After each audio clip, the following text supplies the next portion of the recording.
Hello. আপনি কি অনিক বলছেন? হুম, আমি অনিক। আপনার সাথে কি একটু কথা বলতে পারি? আমি আপনাকে চিনি না, সো আপনার সাথে কথা বলার কোনো ইচ্ছে নেই। আরে এত রেগে যাচ্ছেন কেন? কখন বললাম আমি পরিচয় দিব না?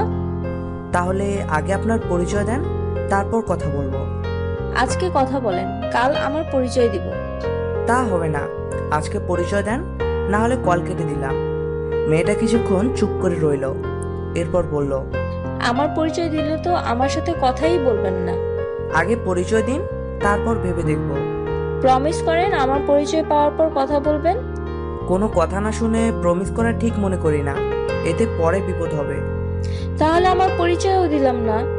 ওকে, তাহলে আমি কল রাখলাম বলে কল কেটে দিলাম। আখি এতক্ষণ আমার দিকে তাকিয়েছিল, আমি খেয়ালই করিনি। ওর চোখে মুখে রাগী ভাব, মনে হচ্ছে পারলে আমাকে ধরে মারবে।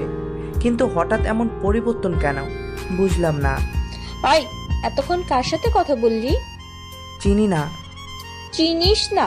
তাহলে এতক্ষণ কথা বলবি কেন? আমি যার সাথে কথা বলি তাতে আপনার সমস্যা কোথায়? অনেক সমস্যা আছে। কি কি সমস্যা শুনি। বলা যাবে না। তাহলে আমিও কথা বলবোই বলে পাশের রুমে চলে এলাম। জানি যতক্ষণ থাকবো ততক্ষণ এমন ঝগড়া করবে।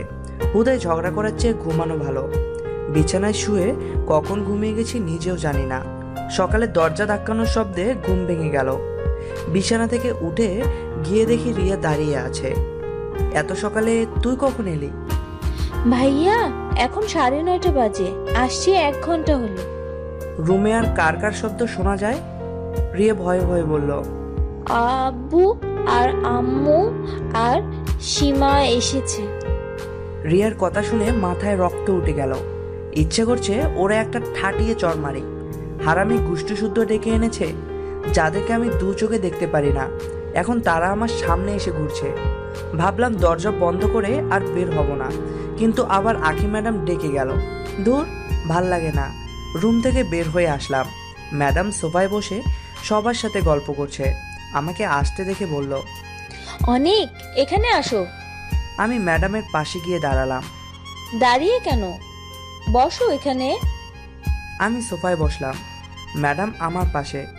আমার সামনে মামা মামি আর সীমা বসে আছে। বাবা, তোর সাথে আমি অনেক অন্যায় করেছি, প্লিজ আমাকে মাফ করে দে। মামি এসে আমার হাত চেপে ধরে বলল, এ কী করছেন, ছাড়ুন।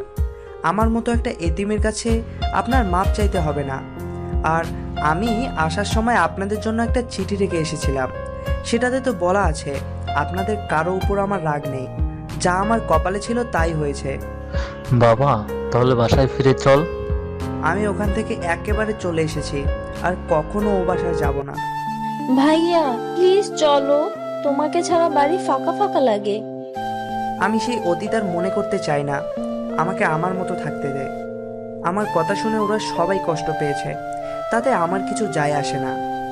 একদিন এর চেয়েও কয়েক গুণ কষ্ট নিয়ে আমি বাড়ি ছেড়েছিলাম, সেটা আমি কখনো ভুলবো না। আমি ওখান থেকে উঠে চলে এলাম। যে অতীত শুধু কষ্ট দেয় সেটা ভেবে কোনো লাভ নেই। রুমে শুয়ে আছি, একটু পর কে যেন রুমে আসলো। তাকিয়ে দেখি সীমা দাঁড়িয়ে। আমি ওকে জিজ্ঞেস করলাম, কিছু বলবেন? জানি আমি যে ভুল করেছি তার মাপ নেই, তবুও ক্ষমা চাচ্ছি, পারলে মাফ করে দিও। ছোট লোকের কাছে ক্ষমা চাইলে তো আপনার মান সম্মান সব শেষ হয়ে যাবে। আর আমি যতদূর জানি আপনি তো ছোট লোকদের সাথে কথাই বলেন না, তাহলে আজকে কেন ক্ষমা চেয়ে নিজেকে ছোট করছেন? আমাকে আর লজ্জা দিও না, আমি সত্যি অনুতপ্ত। আমি এক ঝটকায় পা সরিয়ে নিয়ে বললাম, এখন আমাকে অপমান করার জন্য নতুন করে প্ল্যান করেন নাই তার কি গ্যারান্টি আছে? হতে পারে এখন চিল্লানি দিয়ে বললেন আমি তোমার ইজ্জত নষ্ট করার চেষ্টা করছি। সীমা কান্না ভেজা কণ্ঠে বলল, এমনটা বলতে পারলে? যে মেয়ে একটা ছেলেকে শুধু শুধু মার খাওয়ানোর জন্য নিজের কাপড় ছিঁড়ে নিরপরাধ ছেলেকে দোষ দিতে পারে, তাকে কেউ বিশ্বাস করবে না। আমি সাপকে বিশ্বাস করব, তবুও তোমার কথা বিশ্বাস করব না। আর আমার কাছ থেকে মাফ কখনো পাবে না। সীমা আমার কথা শুনে কান্না করতে করতে চলে গেল। যত সব নাটক করতে এসেছে। একটু পর ম্যাডাম এসে বলল, ভাই, সীমাকে কি বলেছিস? কেন? আমার যা ইচ্ছা বলবো। তাতে আপনার সমস্যা কোথায়? কান্না করতে করতে বাসা থেকে বের হয়ে গেল। তাতে কি হয়েছে? ও তো আর মরে নাই। কেউ ভুল বুঝে মাফ চাইলে তাকে মাফ করে দিতে হয়, এতে নিজের সম্মান নষ্ট হয় না। ও আমার সাথে যে আচরণ করছে তা কখনো ভুলতে পারবো না। আর ওরে মাফ করা আমার পক্ষে সম্ভব না। আমি বলছি মাফ করে দাও। কাফি নেই। ওরে, মাফ না করলে নিজের মামা মামিকে তো মাফ করতে পারো, কারণ ওরা তোমাকে বড় করেছে। আর না হয় একটু ভুল করেছে, এজন্য ভুল বুঝে তোমার কাছে ক্ষমা চাইছে। ম্যাডাম, আপনি কখনো আমার সিচুয়েশনে পড়েন নাই, তাই আমার অবস্থা বুঝবেন না। আর আমি ওনাদের অনেক আগেই মাফ করে দিছি। মাফ করলে কথা বলছো না কেন? আমার যখন ইচ্ছে হবে তখন বলবো। আর আপনার জ্ঞান দেওয়া হলে এখন যেতে পারেন। ম্যাডাম মন খারাপ করে চলে গেল। আমি উঠে রুমে পায়চারি করতে লাগলাম। কি করব? কথা বলবো কি? অনেক ভেবেও কোনো উপায় পেলাম না। রুম থেকে বের হয়ে এসে দেখি মামা মামি এখনও আছে। মামা উঠে এসে আমাকে জড়িয়ে ধরে কান্না করতে লাগলো। আমি কান্না দেখলে নিজেকে আটকে রাখতে পারি না। মামার কান্না দেখে ভাবতে লাগলাম, আসলে মামার তো দোষ নেই। সীমার কথায় ভুল বুঝে আমাকে মেরেছে। মামার সাথে তো কথা বলাই যায়। মামার সাথে কিছুক্ষণ কথা বললাম। মামি দূর থেকে এসব দেখছে। হয়তো মামিও যাচ্ছে আমার সাথে কথা বলতে, কিন্তু এত সহজে আমি কথা বলবো না। বাবা, তাহলে আমাদের বাসায় চল। মামা, আমার অফিসে অনেক কাজ আছে। এখন ম্যাডাম যদি অনুমতি দেয় তাহলে যেতে পারি। মামা আঁখি ম্যাডামের সাথে কথা বলল। ম্যাডাম বলল, 2 দিন থাকা যাবে, এর বেশি না, অফিসে অনেক কাজ পড়ে আছে। কিছুক্ষণ পর ব্যাগ নিয়ে মামার বাসায় চলে আসলাম। সাথে আঁখিকেও নিয়ে এসেছি। মামার বাসায় এসে দেখি সীমা সোফায় বসে টিভি দেখছে। ওরে দেখে মেজাজটা বিগড়ে গেল। আসার আগে আপদটার কথা মনে ছিল না, মনে হলে আসতামই না। মামাকে বললাম, কোন রুমে যাব? তোর রুম যেটা সেটা তো অমনি আছে। আর ম্যাডাম আমার পাশের রুমটা থাকবে, কিন্তু ওই রুমে তো সীমা থাকে। খালু, আমি রিয়ার সাথে থাকবো, ও রুমে আখি ম্যাডাম থাকবে। বলে উঠে চলে গেল। রুমে ঢুকতে যাব, তখন ম্যাডাম বলল, অনিক, একটু আমার রুমে আসো। আমি ব্যাগগুলো রেখে আসছি। ব্যাগগুলো রুমে রেখে ম্যাডামের রুমে আসলাম। ম্যাডাম তখন ড্রেস চেঞ্জ করায় ব্যস্ত। হুট করে রুমে কে আসলো দেখার জন্য ম্যাডাম ঘুরে তাকালো। আমি এভাবে নক না করে রুমে ঢুকে পড়বো ভাবতেই পারিনি। নিজেকে ঢাকতে পাশে রাখা তোয়ালেটা শরীরে জড়িয়ে নিল। এরপর আমার সামনে দিয়ে হেঁটে গিয়ে দরজাটা আটকে দিল। আমি তখন ম্যাডামকে বললাম, ম্যাডাম, দরজা আটকালেন কেন? ভয় পেয়েছো নাকি? না। তাহলে বলছো কেন? যদি কেউ দেখে ফেলে তাহলে কি ভাববে? আমরা কিছু করছি নাকি? করিনি, কিন্তু এভাবে সামনে থাকলে নিজেকে কন্ট্রোল করতে পারবো না। তাই বুঝি? হুম। আচ্ছা, তোমাকে যে জন্য ডেকেছি, কি জন্য? আমি ভাবছি মামাকে এখানকার কোম্পানির ম্যানেজার বানাবো। সেটা তো ভালোই হয়। আচ্ছা, আমি তাহলে মামাকে গিয়ে সংবাদটা দেই? না, তোমাকে বলতে হবে না, আমি ঠিক সময় বলে দিব। আচ্ছা, তাহলে আমি এখন যাই। এত যাওয়া যাওয়া করো কেন? আপনি যেভাবে আছেন এভাবে থাকলে কিছু হয়ে যেতে পারে, তখন আমাকে দোষ দিতে পারবেন না। দেখি তুমি কি করতে পারো। বলে ম্যাডাম আমার দিকে এগিয়ে আসতে লাগলো। ম্যাডাম, এটা কিন্তু ঠিক না। ওই ছ্যামরা, এত ম্যাডাম ম্যাডাম বলে ডাকিস কেন? বউ বলতে পারিস না? আপনি তো আমাকে ম্যাডাম বলতে বলেছেন। ম্যাডাম এগিয়ে আসছে। আমি পিছিয়ে পিছিয়ে দেওয়ালের সাথে লেগে গেলাম। ম্যাডাম এসে আমার দু কাঁধে হাত রাখলো। এরপর আমার চোখের দিকে তাকিয়ে বলল, তুই এত কিউট কেন? ম্যাডাম, আপনি কি পাগল হয়ে গেলেন? পিচ্চি পোলা তুই, পাগল করে দিছিস। আমি কখন আপনাকে পাগল করলাম? এত কথা বলিস কেন? চুপ করে থাক। বলে আখি কাঁপা কাঁপা ঠোঁট নিয়ে আমার ঠোঁটের দিকে এগিয়ে আসতে লাগলো। একটা মেয়ে আমাকে কিস করবে ভাবতেই লজ্জায় চোখ বন্ধ করে ফেললাম।